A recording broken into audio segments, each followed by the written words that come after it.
How much time are you spending on repricing your products? If you have maybe 5 to 20 products in your catalog that are active, it's not very hard to reprice your products manually. It doesn't take a ton of time.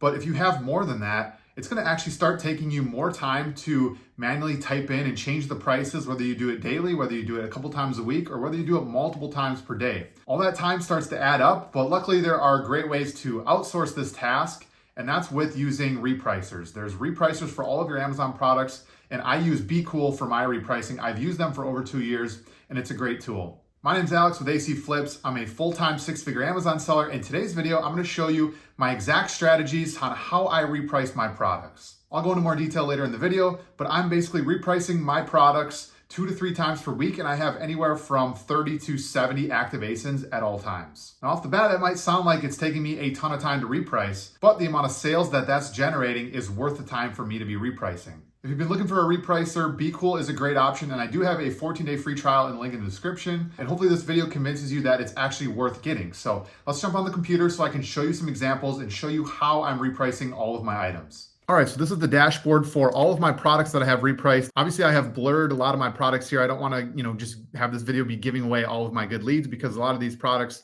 are on their way to Amazon or they're currently selling. So don't want to give away too much here, but I am going to show you, the headings here so you can understand how Bqool works and how we can set our minimum and maximums, and then the repricing rules. So, we have our SKU, we have the title, fulfillment, ASIN, buy box percentage that we get here. Bqool tries to give you as much data as possible on that. The ASIN you can click on and it'll take you to the actual product Amazon page.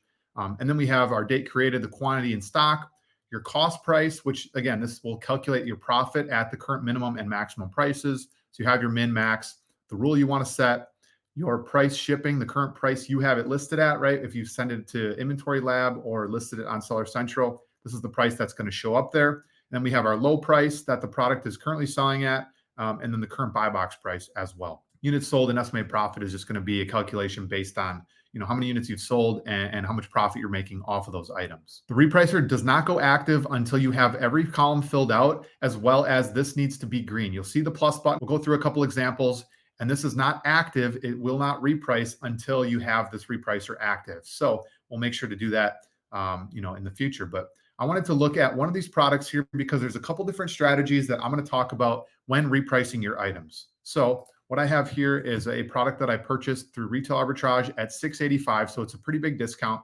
Then we want to set our minimum and maximum price. Now, again, there's going to be certain instances on products where we are going to want to look at extra data. Maybe that's looking at the Keepa chart or looking at SellerAmp to understand, what we should be repricing our products at, setting our min and maxes to. But sometimes if we're priced correctly and the product, has the right data, we don't need to look extra further because that's just going to add time to your repricing, and then it will start to add up and take more time. So for this product, I listed this product a couple days ago at $39.99. We can see that the lowest price is $38.35, but the current buy box is actually $41. So that tells me that the buy box is probably bouncing between an FBM seller at 38 and then FBA sellers at 41. So because I want to sell this product quickly and we do have a little bit of margin to work with, right? We can afford to list this at $38 without losing a ton of margin. So what I want to do is actually set my minimum a little bit below that minimum, right? Because if we end up matching and then a couple sellers go lower than that, we're still able to sell it below $38.35. We can go all the way down to $38.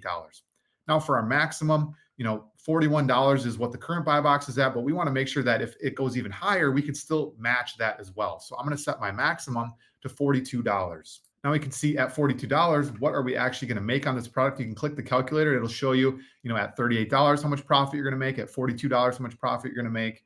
And that's all based on the cost price that you entered at the beginning.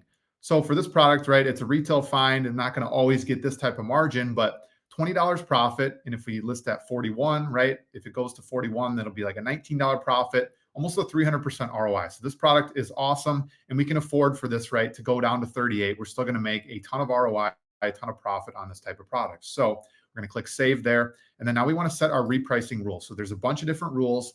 I'm using the AI rules. And if you want my custom rules, right, that you don't need the AI repricing for, you can click on the video here and it'll bring you to my custom repricer where I'm, building the rules myself on a custom repricer. And that'll be my FBA, FBM repricer. But The AI is a little bit more expensive. I'm paying $100 a month for that, but it's so worth it to me because it really helps me get and maintain the buy box as much as possible on all of my leads. So really like the AI version. Again, if you want to use Bqool, you can click the link in the description, get a 14-day free trial, try it out for yourself. It's a great tool.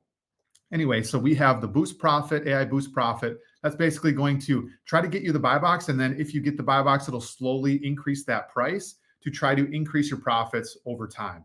The Grow Profit, Max Profit is a similar version of that. It's just more aggressive, where it's going to try to increase your price a little bit faster, which then could lose you the buy box. But again, if there's not very many sellers on the listing, that's going to be a great option. Equalizer is probably the one that I use the most.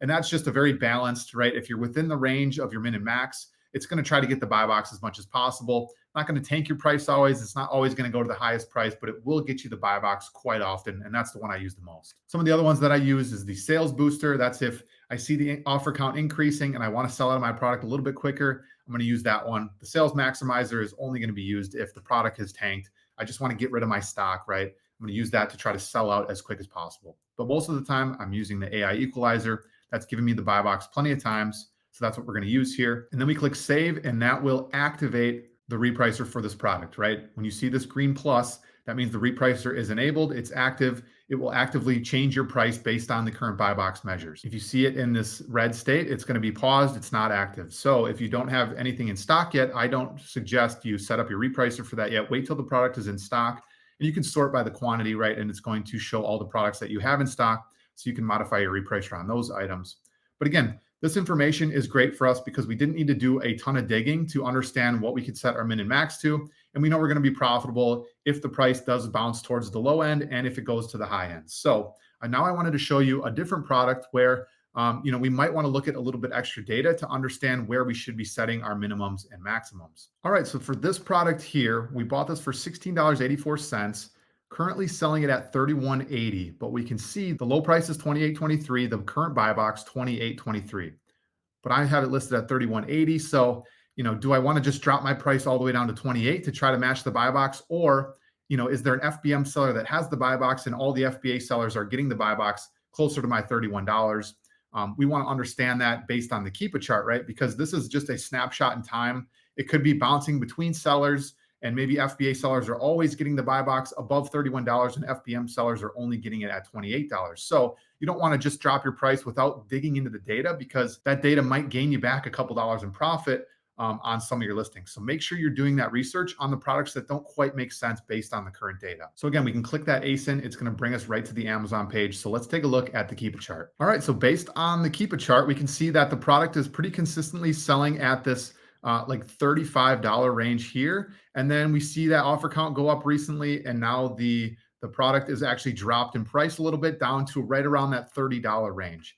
And then we can look at Seller Amp, or we can look at the actual data offers tab to see what that low price is. And I sorted by the total price and shipping costs. We can see the lowest price is $29.37. We see a $29.39, $29. So it's right around that $29.37 price is the lowest that it's going to go. And Bqool told us that $28.23 was the lowest price. So just understanding the data, we already see we're going to make an extra dollar just by not repricing all the way down to that low price. So for our maximum, right, $31.80, it might not get back up to $31.80. So, but we don't want to, rule that completely out. So what I'm going to do is set that high end to 33.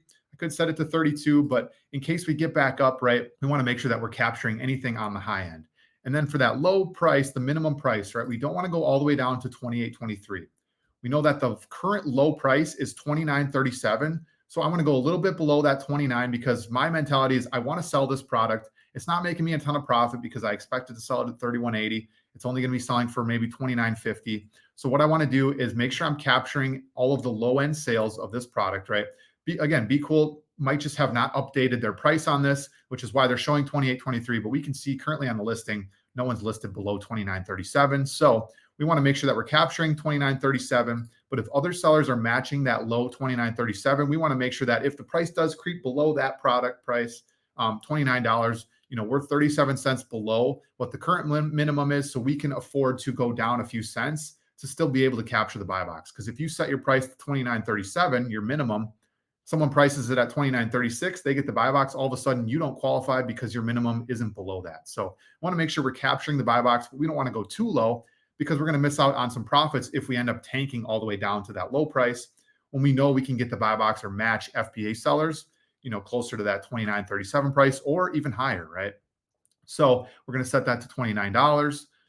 And then, we should be able to capture all of the sales that happen here. And again, maybe that $29.37 seller is going to sell out of their stock. They don't have much left.